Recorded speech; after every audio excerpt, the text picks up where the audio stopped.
Актриса, тамашаның майталманы, құрмет және парасат ордендерінің иегесі Лидия Каденова апамыз жақында халық әртісі атағын алды. Лидия апамыздың өзі де, сөзі де, түрі де, таланты да үлгі қыларлық жан. Спектакльдегі және кинодағы рөлдерін өте жоғары деңгейде алып шығады. Лидия апамыз тума талант, нағыз әртіс, халық бұл атақты әлдеқашан беріп қойған.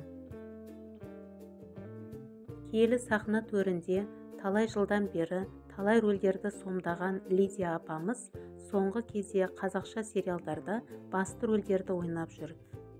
Және де қай рөлде ойнамасын өзінің біліктілігімен, тәжірибелігімен, жаны да өзі де сұлу Лидия апамыз рөлдерін шынайы өте тамаша ойнайды.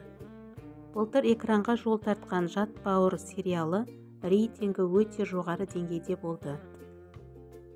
Бұл сериалда Лидия апамыз қалада тұратын бизнесмен әйелдің рөлін ойнайды.